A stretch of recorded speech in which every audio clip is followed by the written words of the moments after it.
Work permits for foreigners are supposed to be given for work which no Kenyan can do.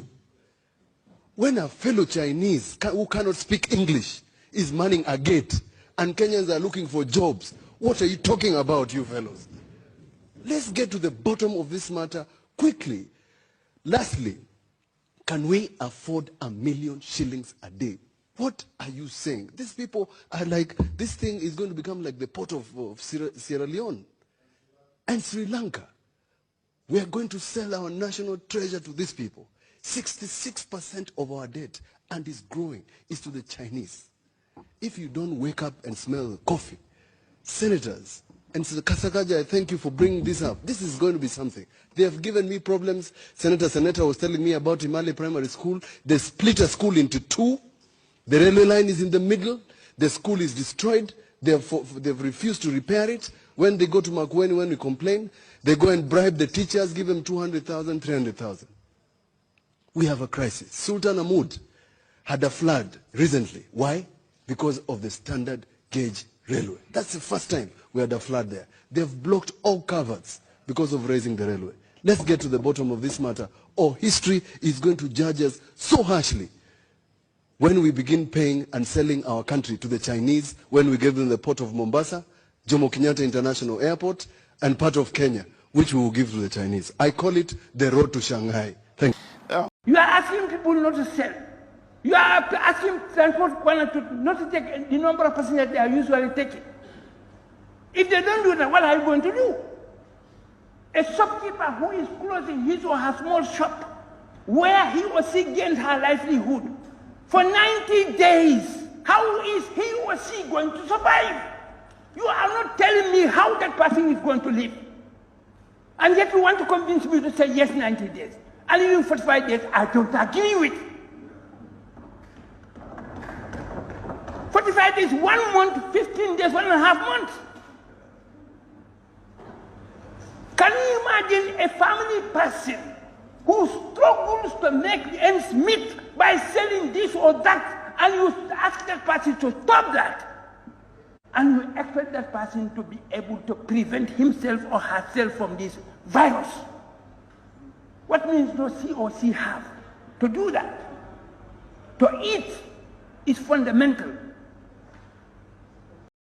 We have no problem providing our police with uniforms. We have actually paid for the new uniforms, and the new uniforms are being done. I asked the Principal Secretary in charge of the State Department of Interior, Dr. Kibicho, who chairs the technical team on the police reforms, to move around the country and look at the capacities we have in our factories, in our textile sector. He has visited Rivertex in Eldoret. He was in Nakuru yesterday. We have gone even to the EBZ zone.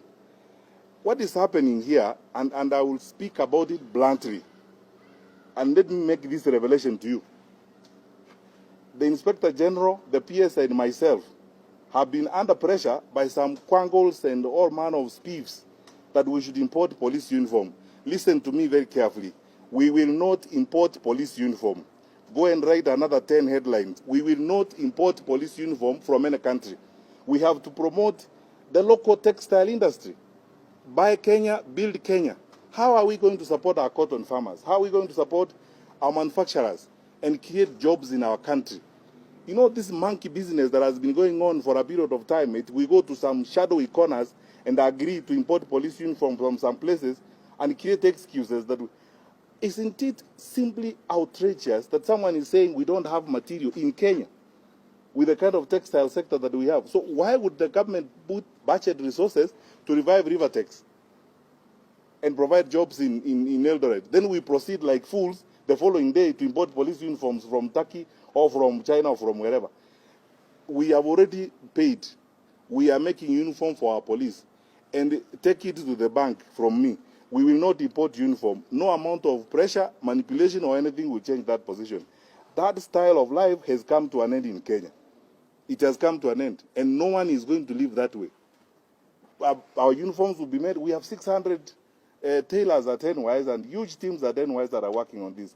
We'll make the uniforms for our forces in Kenya, create jobs for our people in Kenya, allow manufacturers in Kenya to supply government agencies Sasa wewe na wakora wako mahali mlikubaliana mtanunua uniform, utaenda uwaeleze hivi, hatutanunua uniform kutoka kwingine. It's as simple as that, and you can write as many headlines as you want. We will not change that position. Na tuwache kudanganyana hapa. Hii ujeuri must come to an end in this country. Hii sasa unaenda huko we will not do this kind of silly things that people have done over the years and try to mess up our country. We will ensure that everything that we need, that we can get in the country, we get it here. That is how we grow our industry. That is how we support our cotton farmers. That's how we support the manufacturing sector. The private sector understands what we are doing. Our president has been firm on this and has been speaking about this. So we can't live any other way. So if you thought that the headline is going to change our mind, now you know. Don't bother. Or if you want, you can go and do another 10 headlines. But we